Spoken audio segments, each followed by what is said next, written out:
Assalamualaikum warahmatullahi wabarakatuh. Saya David Cecegraha dari kelompok 6 perwakilan yang akan menjelaskan materi-materi tentang vektor. Pengertian vektor. Vektor adalah ruas garis berarah yang memiliki besaran, nilai, dan arah tertentu. Secara geometris, suatu vektor dapat digambarkan sebagai ruas garis berarah. Dengan panjang ruas garis menyatakan besar vektor dan arah ruas garis menyatakan arah vektor. Sebuah vektor dapat dinotasikan dengan beberapa ketentuan.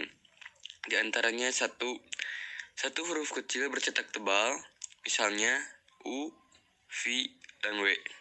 2. Satu huruf kecil dengan garis bawah, misalnya U, V, W, yang ada garis bawah di bawahnya.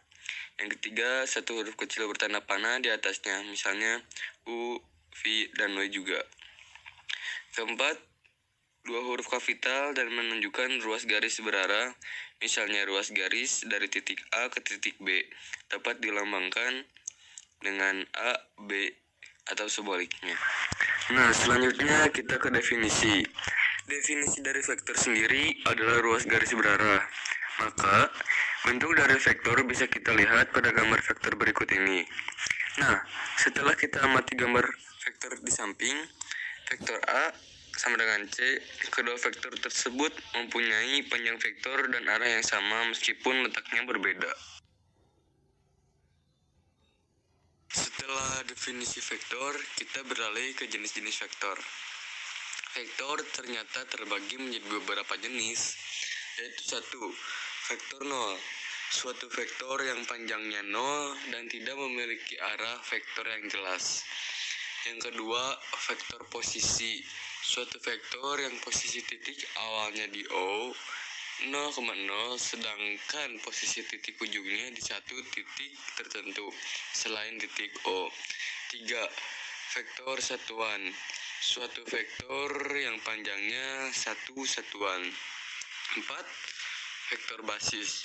Suatu vektor yang panjangnya satu satuan, tapi arahnya searah dengan sumbu koordinat. Vektor pada bidang R2.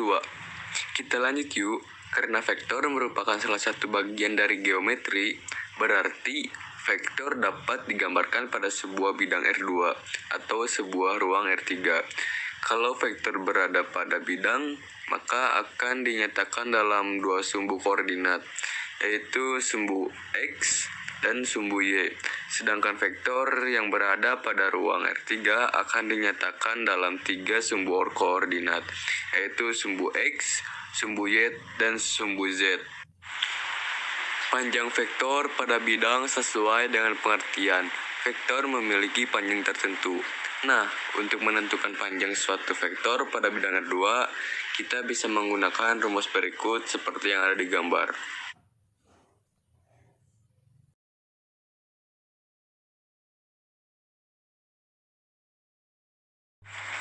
Selanjutnya kita meneruskan ke operasi vektor pada bidang. Operasi pada vektor tidak jauh berbeda dengan operasi aljabar.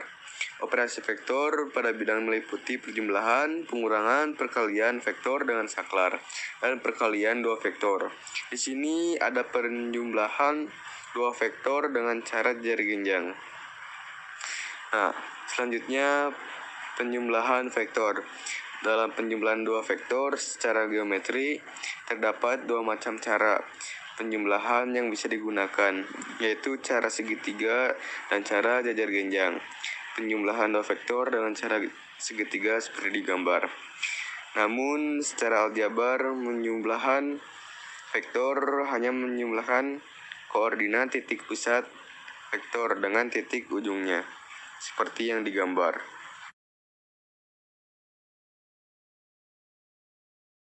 Yang kedua, pengurangan vektor. Pengurangan dua vektor pada dasarnya sama dengan penjumlahan kedua vektor. Namun, secara geometri, yang membedakan adalah terdapat salah satu vektor yang memiliki arah berlawanan sehingga bernilai negatif.